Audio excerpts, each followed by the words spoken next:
علی رضی اللہ عنہ 5 کاموں میں دیر نہ کرنا. عرض کیا یا رسول اللہ صلی اللہ تعالی علیہ وسلم وہ کون سی 5 چیزیں ذرا بیان فرما دیجئے. اللہ کے پاک پیغمبر صلی اللہ علیہ وسلم نے فرمایا عجلوا بالصلاۃ.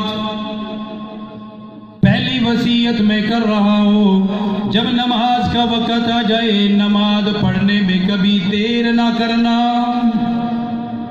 میرے پیارے نبی آقا مدنی صلی اللہ علیہ وسلم کی پہلی نصیحت پہلی وصیت اپنے داماد حضرت علی المرتضیٰ رضی اللہ عنہ کو فرمایا علی نماز میں دیر نہ کرنا. نماز کا وقت ہو جائے مؤذن جب اذان دے دے سمجھ لینا اللہ نے بلا لیا ہے, سمجھ لینا اللہ کی طرف سے ندا آ گئی, سمجھ لینا اللہ کا پیغام آ گیا, سمجھ لینا اللہ نے ملاقات کے لیے بلایا ہے, سمجھ لینا اللہ نے حاضری کے لیے بلایا ہے.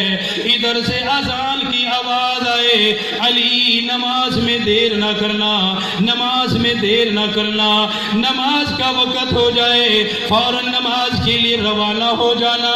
آج مؤذن اذان دے رہا ہے, اللہ کا نام بلند کر رہا ہے, ہماری بیٹھ کے آباد ہیں, ہماری مجلسیں آباد ہیں, ہمارا میوزک آباد ہے, بیٹھکوں پہ رونقیں لگی ہوئی ہیں. مؤذن اذان دینے میں کیا کہہ رہا ہے اللہ اکبر اللہ اکبر. اعلان یہ کر رہا ہے اے لوگو اللہ سب سے بڑا ہے, اللہ سب سے بڑا ہے.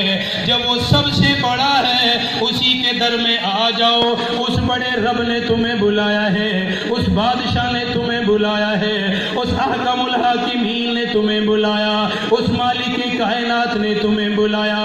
اس لیے اللہ کے نبی نے فرمایا علی اذان ہو جائے نماز کا وقت ہو جائے نماز میں دیر نہ کرنا.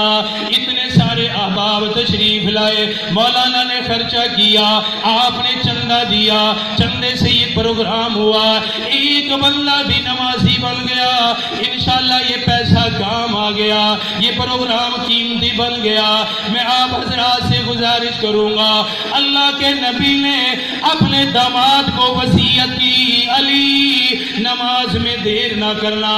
آپ بھی وعدہ کرو انشاءاللہ آج کے بعد دیر نہیں کریں گے, نماز جماعت کے ساتھ پڑھیں گے, اللہ کے بلاوے کی تکمیل کریں گے, اپنی مسجدوں کو آباد کریں گے, مسجدوں میں آ کے نماز ادا کریں گے. فرمایا پہلی میری وصیت یہ نماز میں کبھی دیر نہ کرنا.